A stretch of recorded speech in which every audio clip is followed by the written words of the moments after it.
Hi. ഇപ്പോൾ നമ്മുടെ നാട്ടിൽ നടക്കുന്ന പ്രധാന ചർച്ച വിഷയം എന്താ?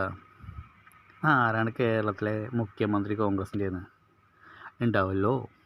ഒരു കൂട്ടം നല്ല നേതാക്കന്മാരുണ്ടായാലേ കേരളത്തിലെ കോൺഗ്രസ്സിന്. ഇപ്പോൾ പറയും ജയിച്ചത് തെറ്റായിപ്പോയി, തോൽക്കായിരുന്നു നല്ലതെന്ന് പറയുന്ന കുറേ ആൾക്കാരുണ്ട്. അതല്ല ഇവിടുത്തെ പ്രശ്നമേ. കേരളത്തിൽ കോൺഗ്രസ്സിനൊക്കെ നേതാക്കന്മാർ കുറേ ഉണ്ട്.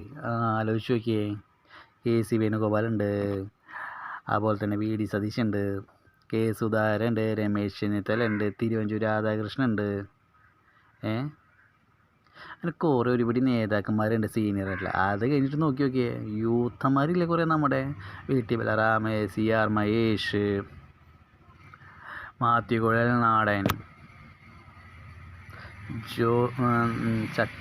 ജ്യോതിമ ചക്കാല, അങ്ങനെ എത്ര പേരാ.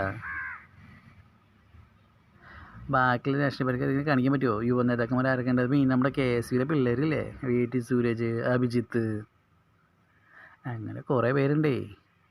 ഇതൊന്നും ഇല്ലാത്ത പാർട്ടിക്കാർക്ക് ഇത് കാണുമ്പോണ്ടല്ലോ അങ്ങനെ ഉള്ളിൽ ഇങ്ങനെ കേടുന്നിട്ട് നെഞ്ചിൽ കുത്താ. അതുകൊണ്ടാണ്, അല്ലാതെ വേറെ ഇതുണ്ടായിട്ടൊന്നുമല്ല. പിന്നെ ന്യൂസ് ചാനലുകാർ അവർ എന്നാ കോൺഗ്രസിനെ സപ്പോർട്ട് ചെയ്ത് സംസാരിച്ചിട്ടുള്ളത്? ഏത് ചാനലാണ്? ഇവരൊക്കെ കോൺഗ്രസ് എന്ത് ചെയ്തിട്ട് പറഞ്ഞ് വരത്തിയിരുന്നു. ഇപ്പോൾ കിട്ടിയേക്ക് ഇവർക്ക് കയ്യെത്തടാനായി. ഇപ്പോൾ അവർക്ക് എന്ത് കമ്മ്യൂണിസ്റ്റ് പാർട്ടിയെ തോൽവിയുണ്ടല്ലോ. BJP 3 സീറ്റ് ഇടതിലെ കമ്മ്യൂണിസ്റ്റിന് അതൊക്കെ മറച്ചു വയ്ക്കാൻ വേണ്ടിയിട്ട് ഇതിൻ്റെ മേലെ കയറി കയറിയ കോൺഗ്രസ്സിൽ ആരാവും മുഖ്യമന്ത്രി ചോദിച്ചിട്ട്. അത് കോൺഗ്രസിൻ്റെ ഹൈക്കമാൻഡ് തീരുമാനിക്കും. കോൺഗ്രസ് എന്ന ജനാധിപത്യ രാഷ്ട്രീയ പാർട്ടിയില്ലേ, അത് തീരുമാനിക്കും. അതിന് വേണ്ടിയിട്ട് നിങ്ങളാരും അവിടെ വെച്ച് കളിക്കേണ്ട ആവശ്യമില്ല. എൻ്റെ ഫ്ലെക്സ് വെച്ച് തരാം കേസിലെ വ്യക്തി തമ്മിൽ തല്ലുണ്ടാക്കാൻ ഒരു മാർക്കിസ്റ്റുകാരൻ. ഇതൊക്കെയാണ് ഇവരുടെമാരുടെ അവസ്ഥ. കോൺഗ്രസിന് വേണ്ടിയിട്ട് പേടിച്ചിരിക്കാനേ. കാരണം എന്തൊക്കെ പറയുക, യൂത്തന്മാരുണ്ട്, സീനിയർ നേതാക്കന്മാരുണ്ട്, അതിങ്ങനെ കേസുള്ള പിള്ളേരുണ്ട്. ഇങ്ങനെയൊക്കെ യൂത്തന്മാരും സീനിയർ നേതാക്കന്മാരും ഉള്ള ഒരു പാർട്ടി കാണിച്ചിടാൻ പറ്റുമോ? കേരളത്തിലില്ലല്ലോ. അത് തന്നെയാണ് ഇവരുടെയൊക്കെ തലയ്ക്ക് പിടിച്ച വിഷയം. നമ്മൾ ഭരിക്കും നന്നായിട്ട് മുഖ്യമന്ത്രിയായിട്ട്.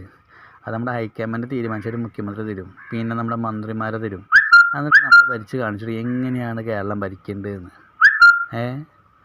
അതിനൊരു ആശയം കൊണ്ടിട്ട് ഒരു കാര്യമില്ല കേട്ടാ. ഇത് കേരളമാണ്. കോൺഗ്രസ് തീരുമാനിക്കും എങ്ങനെ ഭരിക്കേണ്ടതെന്ന്. ഞങ്ങൾക്ക് ജനങ്ങൾ ഭൂരിപക്ഷം തന്നാലേ ഞങ്ങൾക്കറിയാം എങ്ങനെ ഭരിക്കണം കേട്ടാ.